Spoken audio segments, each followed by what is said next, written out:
Hello and welcome to this video, and in this video I'm going to share 10 simple ways that you can make your CRM work for you and not against you, because it should feel like a support mechanism. It should feel like a clone of yourself in your business. Should feel like an extra team member, not just another job on your list. So I speak to a lot of businesses and I help a lot of businesses sort their CRMs out or implement a new CRM, and often I hear, I know this could really help me, or I just don't have the headspace to work on it properly. So I completely get it, and I'm going to share 10 ways that you don't need to be thinking in that way, and I hope you find them helpful. So first of all, the first tip out of 10 is to start with clarity, not complexity. Don't overthink it. Try and simplify it as much as possible. Think about what you want to see in the CRM. Think about what you want to get out of the CRM. Think about your customer journey.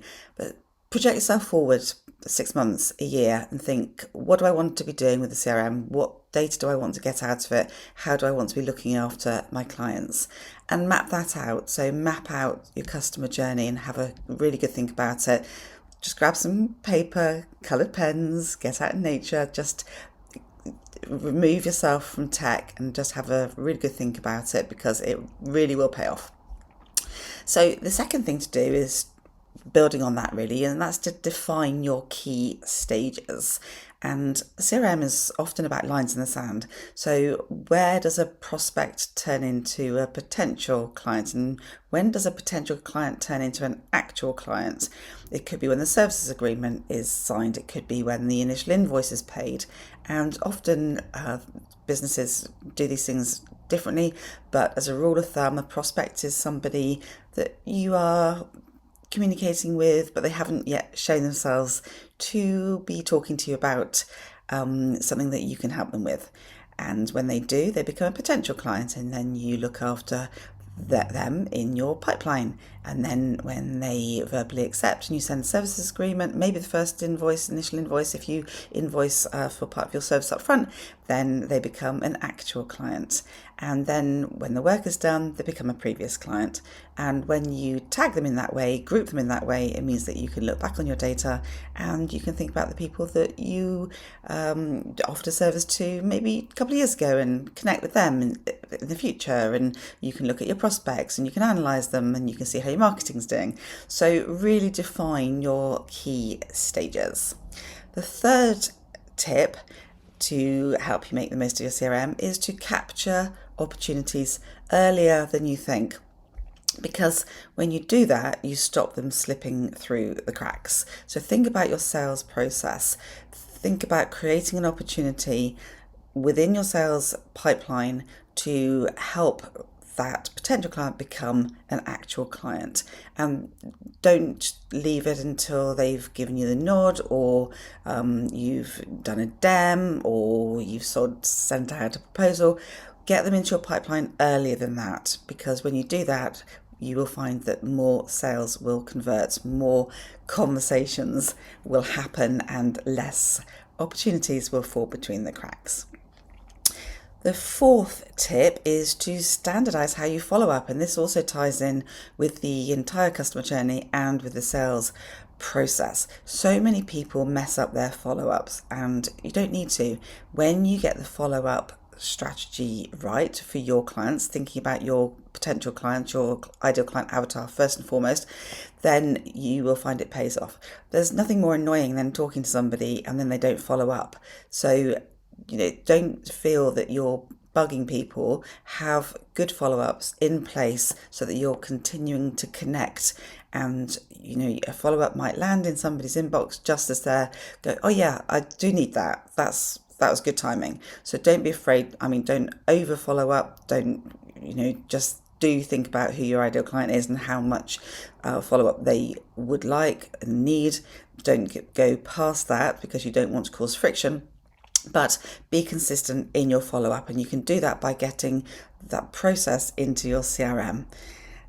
The fifth tip is to keep your data clean, and do this little and often. You don't need to do mammoth cleanups every few months.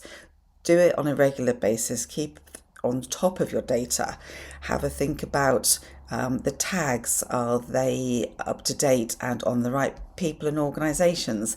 Do you need to do a bit of a spring clean?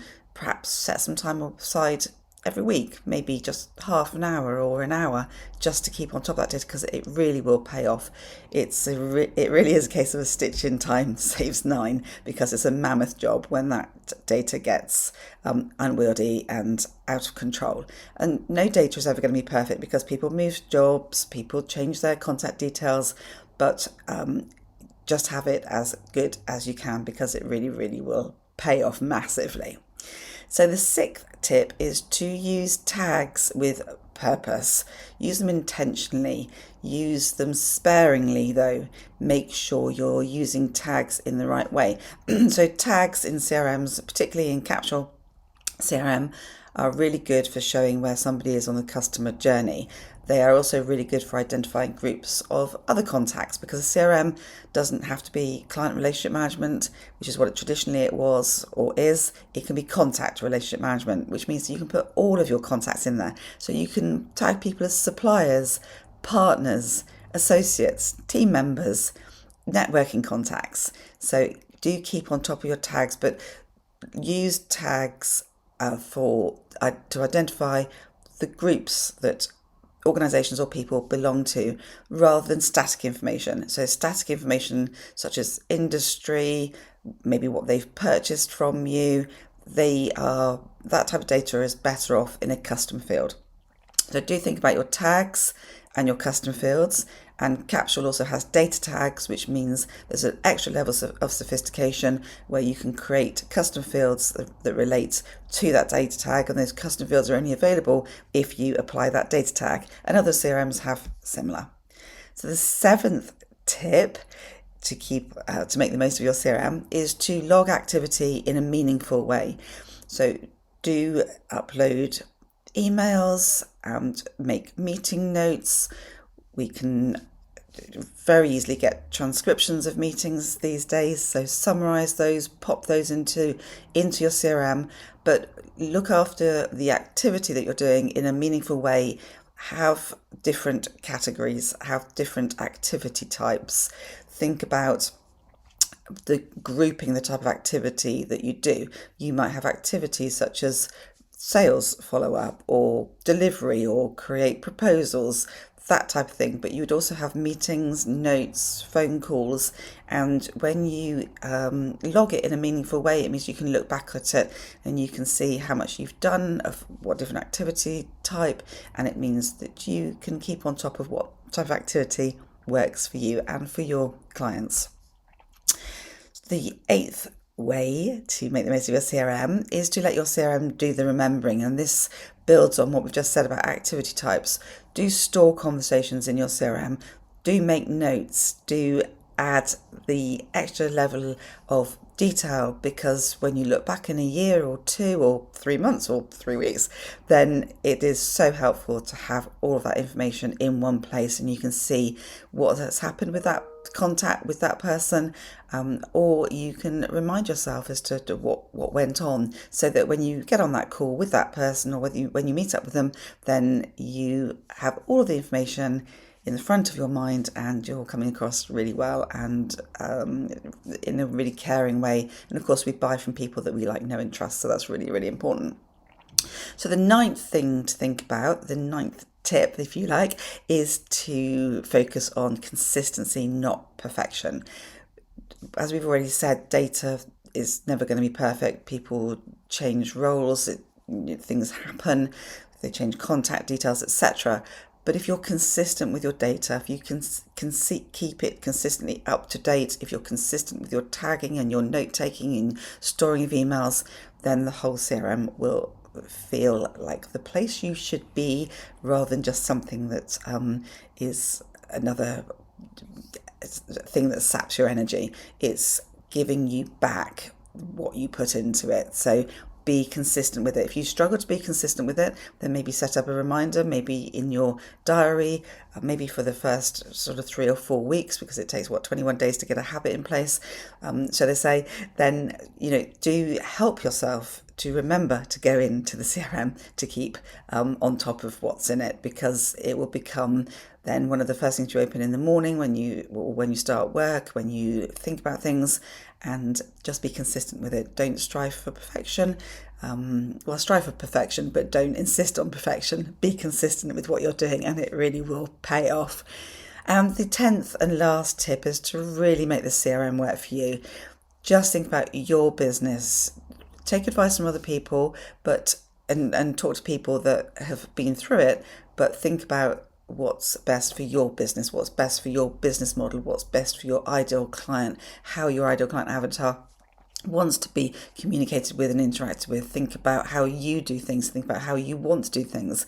And CRMs grow with you. So think about where you want to be in the future, and think about what you want to be doing now to get to that point in the future. But make it yours. Make it your own CRM, make it reflect your business model, make it be a clone of you, make it be another team member, and it will pay off massively. So when you've done all these things, you'll feel so much more in control. You'll feel like you're getting a real value out of the system, and you'll feel like it's really contributing to your business and supporting your business growth, your business ideas, your business goals. So I hope you have found these 10 tips useful. Please do like the video if you'd like to, and do subscribe to my channel if you'd like to, and do reach out and let me know if you'd like to have a chat about anything that's going on with your particular CRM. Thank you so much for watching.